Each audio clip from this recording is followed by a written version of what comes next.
A single breath snuffed the lantern. Darkness surged. Something grazed Matthias's ankle. Quick, deliberate. A voice hissed from the witch Hazel. You cut once. Now stay. Heart pounding. Knife clenched. He froze.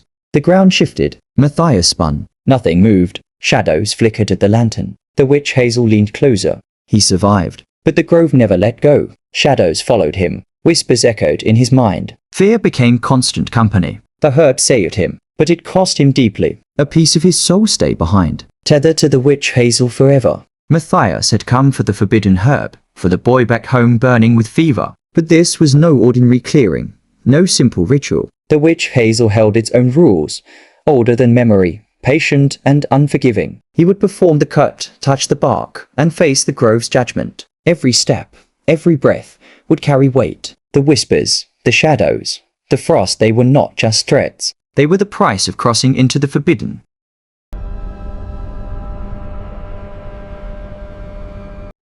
The grove waited at the edge of the forest. Matthias stopped before crossing in. The air felt heavy here, as if the night noticed him. He checked the journal again beneath the lantern's failing light. Witch Hazel demanded a frost cut before dawn, without hesitation. One cut only. Anything more would be taken as invitation. Back home, the boy burned with fever, too weak to cry. Each breath scraped shallow and thin, as if something already waited to claim the next. Matthias had counted them until counting felt like surrender. No priest crossed the threshold. No healer lingered. Their eyes avoided his. Let God decide, they said, already turning away. Matthias closed the journal and stepped into the grove. The forest recoiled. Sound collapsed instantly, swallowed whole. Even the lantern's crackle died in his ears. His footsteps rang sharp and exposed, as if the ground wanted him heard.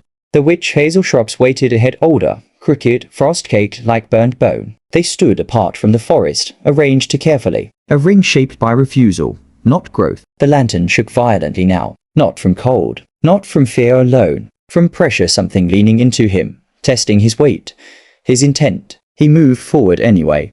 Each step dragged, the frost resisting as though the ground disliked being crossed. Behind him, the forest did not answer. Ahead, something counted. At the first shrub, his hand stalled. The knife felt dense, heavy with warning. The journal had been clear. Hesitation was noticed. Doubt was read as weakness. The boy's face cut through his thoughts. Fever-glazed eyes, lips parted, breath thinning. Matthias raised the blade. The frost cracked, not beneath his boots, inside the ring. Matthias locked his gaze on the bark. Looking away felt dangerous. Looking too long felt worse. The grove pressed closer, and when the knife finally broke the bark, the shrub pulsed, not in pain. The clearing did not react. That stillness felt deliberate, too deliberate, like permission given with a warning. He knelt beside the frost-marked ground. The circle was not carved, it was pressed into the earth, repeated countless times until the soil remembered its shape. Half-buried stones rimmed the space, darkened by ash, old enough to have forgotten fire. Matthias recognized the pattern from the journal. The warning came back sharply. Never step fully inside. He tested the edge with a boot. The frost cracked, spreading inward instead of out. The ground dipped slightly, adjusting to his weight. He pulled back. The clearing did not follow. That felt worse. He reached for his satchel beneath his fingers, unnaturally warm, almost alive. The journal opened to the marked page. The ink pressed deep. Instructions precise, merciless. Cut once. Take only what is offered. Do not turn your back. Matthias swallowed. He glanced at the witch hazel shrub at the clearing's edge. It had not moved, yet it no longer felt distant. He advanced slowly, counting steps without thinking. The lantern dimmed slightly with each pace, as if resisting, as if the light itself measured him. By the roots, the lantern trembled. He crouched, eyes on the bark. Up close, it looked ordinary, too ordinary, pretending not to watch. He raised the knife. The blade paused inches from the wood, not from fear, from pressure. The air seemed to lean against him. A single thought surfaced uninvited.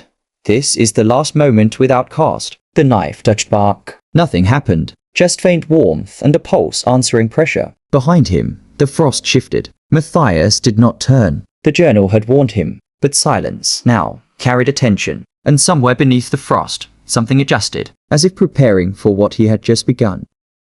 The blade sank with resistance this time, like cutting into something that pushed back. A thin branch gave way. The cut was clean, as if the shrub had guided his hand. Warmth flooded the knife, then his fingers. Matthias hissed and nearly dropped it. The branch pulsed once in his grip, not twitching, like responding. The grove reacted immediately. The lantern guttered, shrinking low as shadows stretched outward from the shrubs. Roots surfaced through the frost, slow and deliberate, stopping just short of his boots. The clearing was no longer allowing. It was adjusting. Matthias wrapped the branch in cloth, just as the journal instructed. The fabric darkened instantly, not with blood. Something clearer, thinner, almost luminous. His wrist ached. The warmth had not faded. It crawled beneath his skin, settling deeper than muscle. He stepped back. The ground resisted, not trapping him, but testing him. Each step took effort, as if the frost weighed more near the circle. When he cleared its edge, the pressure eased.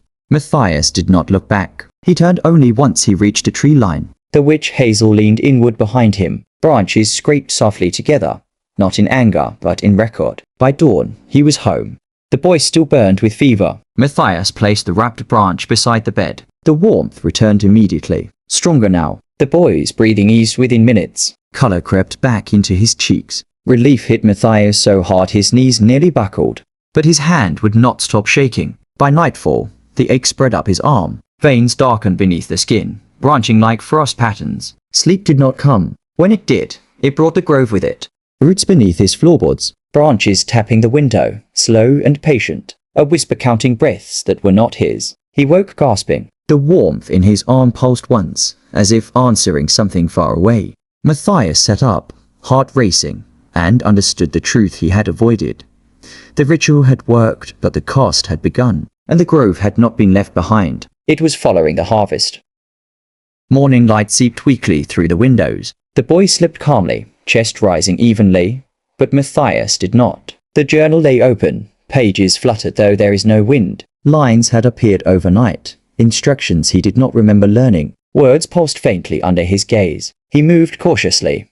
Floorboards creaked differently now. At the kitchen threshold, thin black roots curled like fingers. He froze. Warmth throbbed in his wrist. He remembered the clearing, the ash, the whispered counting. The ritual had worked, but threads remained. Every step tethered him to the frozen grove. That night, whispers returned. Closer. Soft murmurs circled the room like smoke. He glanced at the boy, sleeping safely, it seemed. Shadows bent toward the wrapped branch. Matthias clenched the journal.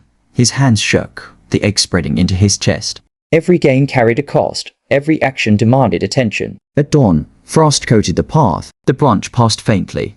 Witch Hazel leaned closer. A figure moved among the trees, small, smoky, fleeting, counting, watching. The grove remembered. The journal whispered. To complete the harvest, he must pay attention or pay far more than he had yet imagined. That night, he returned to the grove. Night fell heavier than before, pressing down on the clearing like a held breath. The lantern trembled in Matthias's hand, throwing jagged shadows across the frost. Beneath his boots, roots curled and shifted, black veins mapping the ground. The grove was awake. He knelt beside the witch hazel branch he had brought with him. His fingers hovered above the bark, close enough to feel its faint pulse. Warmth seeped into his palms, slow and deliberate. It was alive now, aware. Whispers rose around him, circling low. Some sounded like laughter, others like quiet crying, all urgent, impossible to understand. Matthias pressed the journal to his chest, steadying himself as the knife vibrated in his grip. The first cut met resistance. The bark pulsed, pushing back before yielding. Warmth surged up his arm, down his spine, into his chest, where pain and life twisted together. He gasped, but did not stop. A shadow peeled itself free from the shrub. It stood opposite him, mirroring every movement, every breath. Only the eyes were wrong, hollow voids where something should have been. Matthias recoiled, heart hammering, yet held his ground. Sweat froze along his brow as frost swirled and roots lifted from the earth, nudging his balance, testing his resolve. Boy's fevered face flashed through his mind. He whispered the chants aloud. The syllables echoed through the grove, repeating where no voice stood. The shrub pulsed violently, once, twice, then slowed. His arms burned. Veins rose dark beneath his skin as the energy moved through him, marking its path. The whispers pressed closer, sharper now. Why do you seek? Why do you take? Even the lantern quivered, its light thinning. Branches writhed, curling and recoiling as if deciding something. Mist thickened, swallowing paths and distance alike. Every motion mirrored, every breath counted. The grove watched without blinking. Then the branch pulsed once more. A blinding flash tore through the clearing, freezing the world in white. Figures appeared, past herbalists, mid-ritual, mid-sacrifice, watching in silence. In the next breath, they were gone. The frost settled. The roots sank back into the earth. The clearing stilled. The ritual had succeeded. But the warmth did not leave him. It lingered low, embedded, humming beneath his skin like a memory that refused to fade. The dark veins softened but did not vanish. The ache remained, quieter now, waiting. When Matthias returned home, the house felt wrong in subtle ways. Shadows paused a fraction too long. The floor creaked where it never had before. Sleep came, but it was shallow, threaded with counting he could not place. By dawn, the journal lay open beside him. No new words had appeared, yet the pages were warm. From somewhere far away deep within the forest, a branch scraped softly against another. Not in anger, not in warning, in recognition. The grove had accepted the offering. The harvest had begun. Morning light filtered weakly. The house smelled of damp earth. Matthias still felt it watching. The young boy slept peacefully. Relief struck heavy. The branch paused faintly on the table. Warmth lingered in his arm. Dark veins had faded to a tender ache. The journal lay closed. No words, no glowing lines. Yet he felt it speak. Instructions, lessons unspoken, unlearned. Shadows settled. Frost melted. The world exhaled. Still, the grove's pour lingered. Every breath reminded him. Every step left a mark. Matthias rose, measured. Survival tasted sweet and bitter. Cost paid, never erased. A rustle at the forest's edge. The rule remained. No one who seeks the forbidden herb leaves unmarked.